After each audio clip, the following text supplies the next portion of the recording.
Hello everyone, welcome back. तो आज हम डिस्कस करके सॉल्व करने वाले हैं solve example 8 A simple illustration 8 on fund accounts of proprietary concern. तो पहले क्वेश्चन पढ़ते हैं। उन्होंने क्या कहा है, Shreyas requested you to prepare trading profit and loss account and balance sheet. तो श्रेयस ने आपको पूछा है या ये कहा है कि मुझे trading profit and loss account and balance sheet prepare करके दो, nothing but fund accounts prepare करके दो।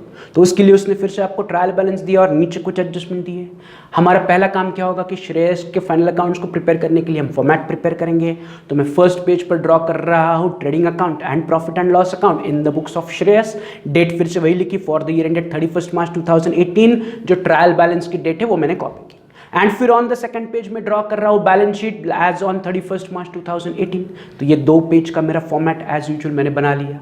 अब अगला पार्ट क्या होगा, हम एडजस्टमेंट्स पढ़ेंगे एंड टिक मार्क करेंगे। तो first adjustment as usual closing stock. Closing stock के लिए हम कहीं पर टिक मार्क करते हैं क्या?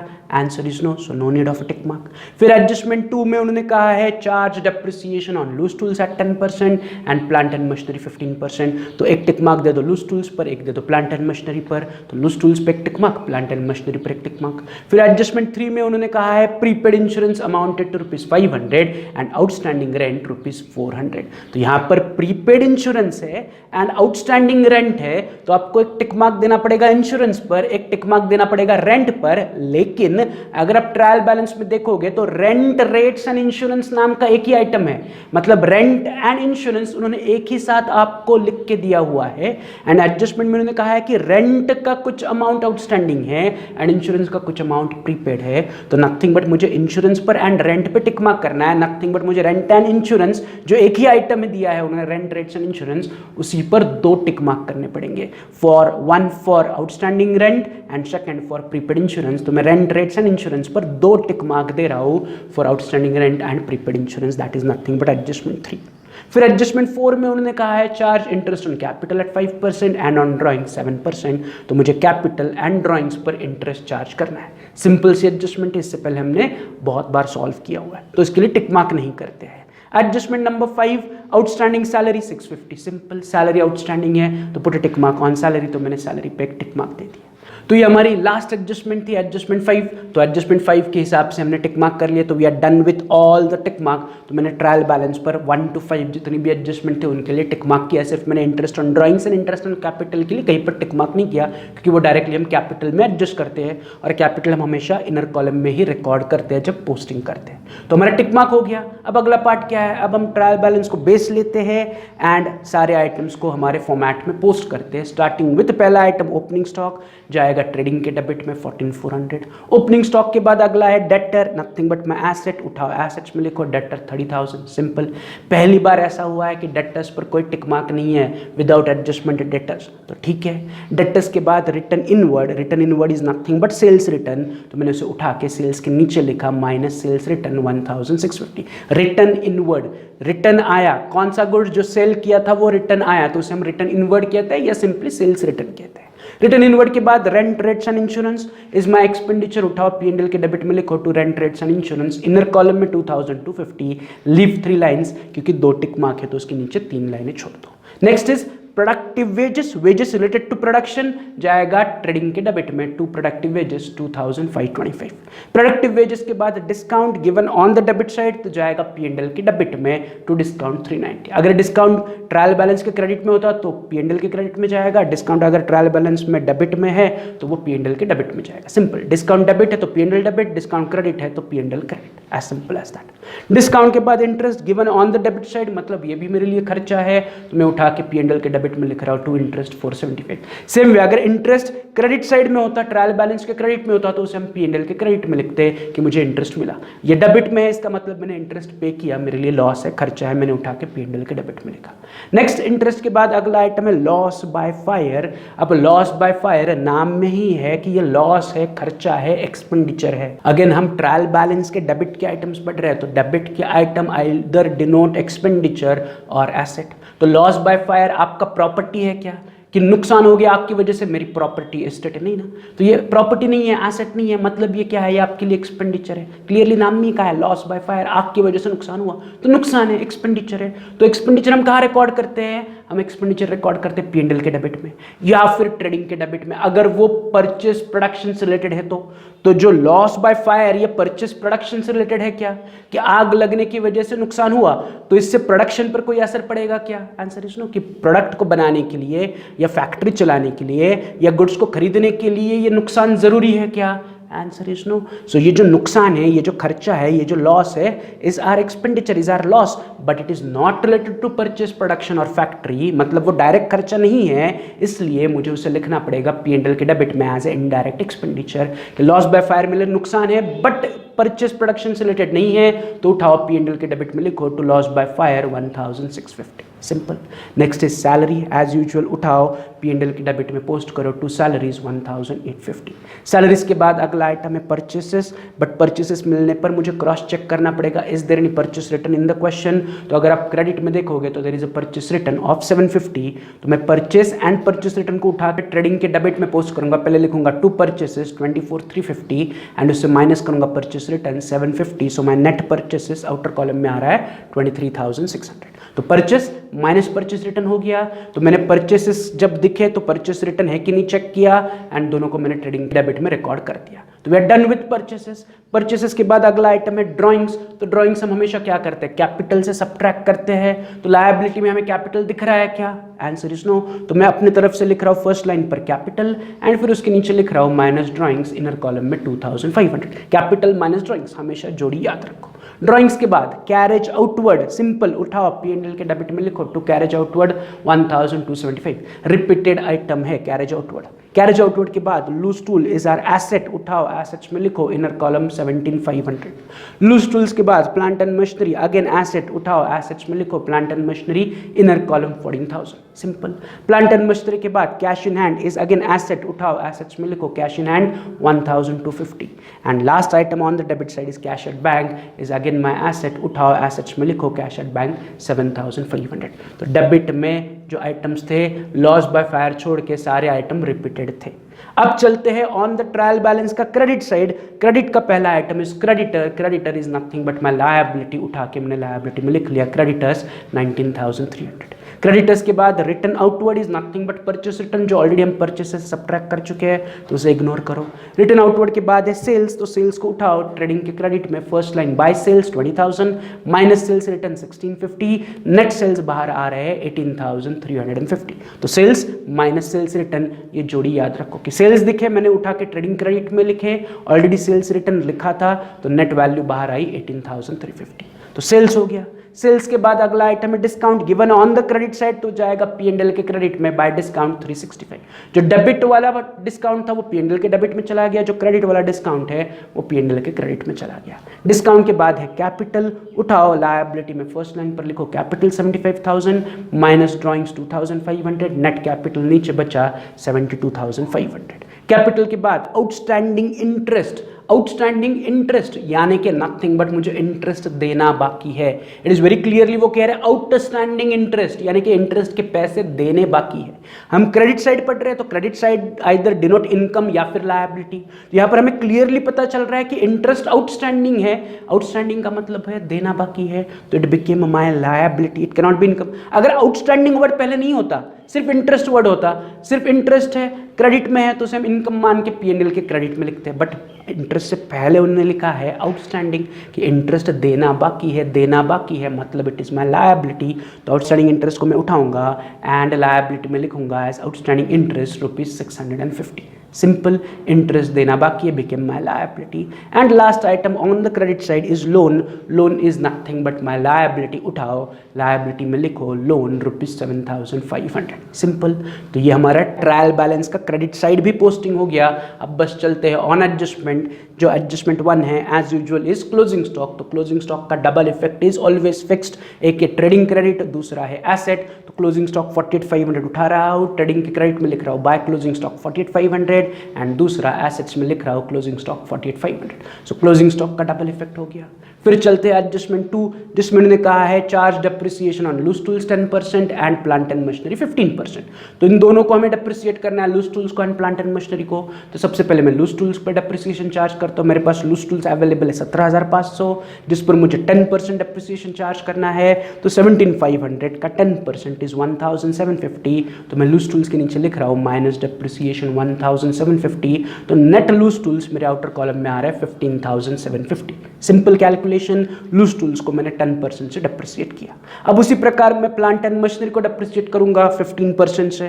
तो मेरे पास प्लांट एंड मशीनरी अवेलेबल है 14,000। तो 14,000 का 15% बनता है 2,100। तो मैं प्लांट एंड मशीनरी के नीचे लिख रहा हूं माइनस डेप्रिसिएशन 2,100। सो मेरा नेट प्लांट एंड मशीनरी बाहर बच रहा है 11,900। सिंपल, लूज टूल्स को डेप्रिसिएट किया, प्लांट एंड मशीनरी को डेप्रिसिएट किया। अब इन दोनों डेप्रिसिएशन का सेकंड इफेक्ट एज यूजुअल जाएगा P&L के डेबिट में। तो P&L के डेबिट में मैं लिख रहा हूं टू डेप्रिसिएशन अंडरलाइन करके loose tools 1,750, plant and machinery 2,100, दोनों मिला के 3,850 is my total depreciation. Simple, easy, जैसे हम हमेशा सॉल्व करते हैं उसी प्रकार मैंने डेप्रिसिएशन सॉल्व किया, डबल इफेक्ट दे दिया। इसमें ज्यादा कुछ डिस्कशन की बात नहीं है।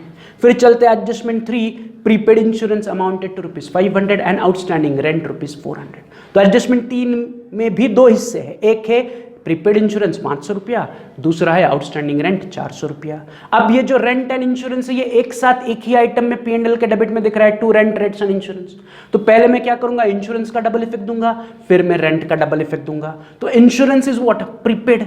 तो प्रीपेड हम क्या करते हैं, खर्चे में से सब्ट्रैक्ट करते हैं एंड दूसरा इफेक्ट एसेट्स में देते हैं। तो जो प्रीपेड इंश्योरेंस है मैं रेंट रेट्स एंड इंश्योरेंस से उसे सब्ट्रैक्ट कर रहा हूं, मैं लिख रहा हूं माइनस प्रीपेड इंश्योरेंस 500। तो मेरा नेट इंश्योरेंस नीचे बचा या रेंट रेट्स एंड इंश्योरेंस नीचे बचा 1,750। एंड प्रीपेड का सेकंड इफेक्ट हम देते हैं ऑन दी एसेट साइड। तो मैं एसेट्स में लिख रहा हूं प्रीपेड इंश्योरेंस ₹500। तो एडजस्टमेंट 3 का जो पहला हिस्सा था प्रीपेड इंश्योरेंस का मैंने डबल इफेक्ट दिया। अब इसी एडजस्टमेंट में उन्होंने अगला पार्ट कहा है कि आउटस्टैंडिंग रेंट 400 है। तो आउटस्टैंडिंग हम क्या करते हैं, खर्चे में ऐड करते हैं। तो जो 400 रुपया रेंट आउटस्टैंडिंग है वो मैं रेंट रेट्स एंड इंश्योरेंस में ऐड करूंगा एज प्लस आउटस्टैंडिंग रेंट ₹400।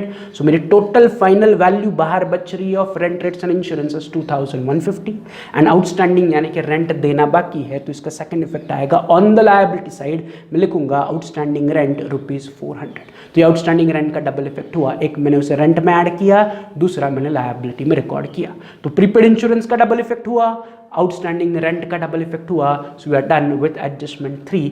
फटाफट चलते हैं एडजस्टमेंट 4, जिसमें उन्होंने कहा है charge interest on capital 5% and on drawing 7%। तो मुझे इंटरेस्ट कैपिटल पर भी चार्ज करना है, ड्रॉइंग्स पर भी चार्ज करना है। तो पहले कैपिटल पर चार्ज करते तो मेरे पास कैपिटल है कितना, लायबिलिटी में देखो 75,000 रुपीज का कैपिटल है। तो 75,000 के कैपिटल पर मुझे कितना इंटरेस्ट चार्ज करना है, 5%। मतलब कितना, तो 75,000 इंटू 5% इज नथिंग बट 3,750। तो मुझे कैपिटल पर 3,750 इंटरेस्ट चार्ज करना है।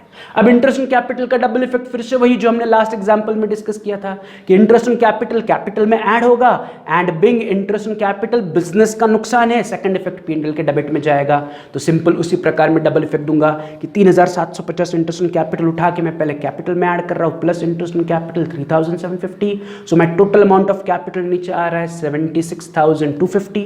ये मेरा पहला इफेक्ट हुआ ऑन इंटरेस्ट ऑन कैपिटल। अब इंटरेस्ट ऑन कैपिटल मतलब बिजनेस ने बिजनेसमैन को इंटरेस्ट दिया तो ये बिजनेस का नुकसान है, तो नुकसान हम रिकॉर्ड करते हैं P&L के डेबिट में। तो P&L के डेबिट में मैं लिख रहा हूं to interest on capital 3,750। So this is how my double effect should appear for interest on capital. Simple, जैसे हमने लास्ट एग्जांपल में सॉल्व किया था उसी प्रकार मैंने डबल इफेक्ट दिया फॉर इंटरेस्ट ऑन कैपिटल। अब इसी एडजस्टमेंट में अगला हिस्सा कहा है कि ड्राइंग्स पर 7% इंटरेस्ट चार्ज करो। तो मेरे ड्राइंग्स है कितने, तो वहीं पर देखो कैपिटल के नीचे ड्राइंग्स इज 2,500। तो मुझे इस 2,500 के ड्राइंग्स पर 7% इंटरेस्ट चार्ज करना है। यस और नो कि मेरे पास ड्राइंग्स है 2,500, उस पर 7% इंटरेस्ट चार्ज करना है। लेकिन मैंने ये आपको पहले भी कहा है कि जब भी आप ड्राइंग्स पर इंटरेस्ट चार्ज करोगे तो आपको डेट पता होनी चाहिए कि आपने कौन से दिन ड्राइंग्स की है, कि drawings are made on which date, क्योंकि अगर आपको ड्राइंग्स की डेट पता है तो हम स्पेसिफिकली उतनी ही पीरियड का ही इंटरेस्ट ड्राइंग्स पर चार्ज करेंगे। लेकिन अगर हमें ड्राइंग्स की डेट पता नहीं है तो हम ड्राइंग्स पर कंपल्सरीली 6 मंथ्स का ही इंटरेस्ट चार्ज करेंगे, क्योंकि ड्राइंग्स नथिंग बट जब बिजनेसमैन को जरूरत होगी वो बिजनेस से पैसा विड्रॉ करेगा, तो वो एग्जैक्टली साल की शुरुआत में विड्रॉ करेगा क्या? आंसर इज नो, वो कभी भी बीच में कभी भी विड्रॉ कर सकता है। तो हमें वो डेट चाहिए कि उसने कब विड्रॉ किए, तो उस दिन से लेकर 31 मार्च तक का जितना पीरियड बनता है उतने पीरियड के लिए हमें उस पर इंटरेस्ट चार्ज करना पड़ेगा। बट अगर क्वेश्चन में ड्राइंग्स की डेट अवेलेबल नहीं है तो हमें ड्राइंग्स पर कंपल्सरीली 6 मंथ्स का इंटरेस्ट चार्ज करना है। तो अगर आप क्वेश्चन पढ़ोगे तो ट्रायल बैलेंस में उन्होंने आपको ड्राइंग्स दिया था, तो वहां पर ड्राइंग्स के आगे कहीं पर उन्होंने डेट दी है क्या ड्राइंग्स की? Answer is no.